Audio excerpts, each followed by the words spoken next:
Have you ever heard a tree whisper your name?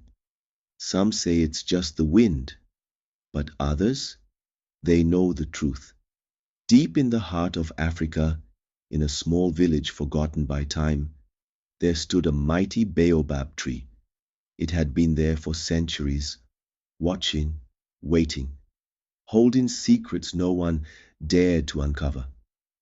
Until one night, a boy named Duro pressed his ear against its ancient bark, and what he heard changed everything, forever. Deep in the heart of the vast African savanna, where golden grass stretches to kiss the sky, stood a mighty baobab tree. Its trunk was so wide that even 10 men holding hands could not wrap around it, and its roots ran deeper than the oldest village memories. The people of Ndemu village believed this tree had stood for centuries, perhaps even before their ancestors were born. It was sacred, known as the tree of life, but only a few knew its greatest secret. They whispered that the baobab was not just a tree, it was a guardian. And for those who dared to listen, it could speak. Among the villagers was a boy named Duro. He was neither the strongest nor the fastest, but he had something rare, curiosity.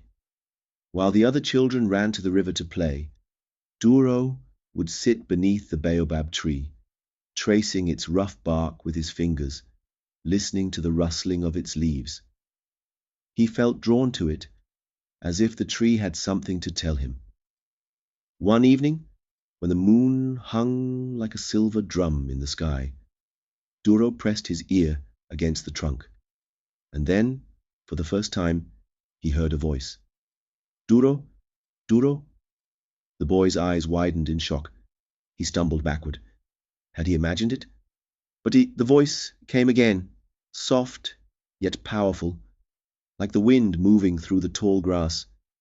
"Seek the stone that glows at midnight, where the river kisses the earth. Only then will you learn the truth." Duro's heart pounded. What truth? Why had the tree chosen him? That night, when the village slept, Duro sneaked out of his hut and followed the path of the river. Fireflies danced in the air, lighting his way. After walking for what felt like hours, he reached the river bend, the place where the water curled around the land like an embrace. And there, beneath the soft moonlight, lay a small blue stone, glowing as if it had trapped the sky within. Duro picked it up. At that moment, a powerful wind howled through the trees. The ground beneath him vanished, and suddenly he was somewhere else.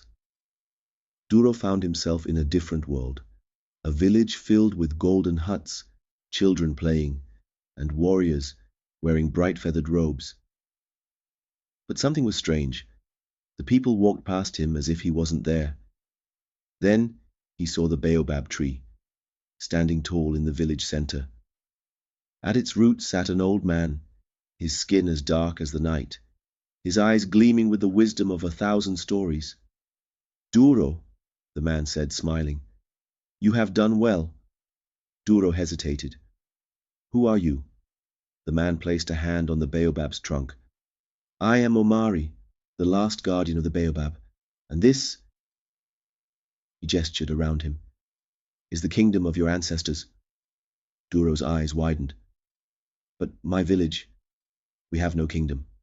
We are poor." Omari sighed. "Long ago, your people were great rulers, guided by the wisdom of this tree. But greed poisoned their hearts. They stopped listening, and so their kingdom faded into dust." Duro felt a heavy weight in his chest. "Can we bring it back?"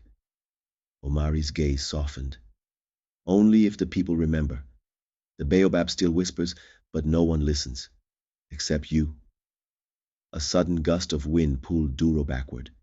He blinked, and he was back at the river bend, clutching the blue stone. Had it been a dream? Number. He knew it was real. Racing back to the village, Duro ran straight to the elders. He told them everything.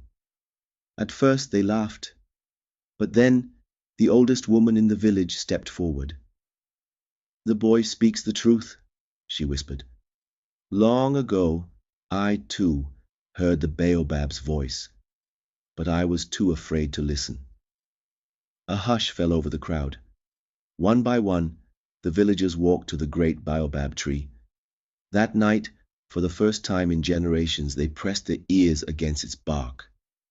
And the tree whispered back, moral of the story: the wisdom of our ancestors is never truly lost. If we listen closely, the past can guide us to a better future.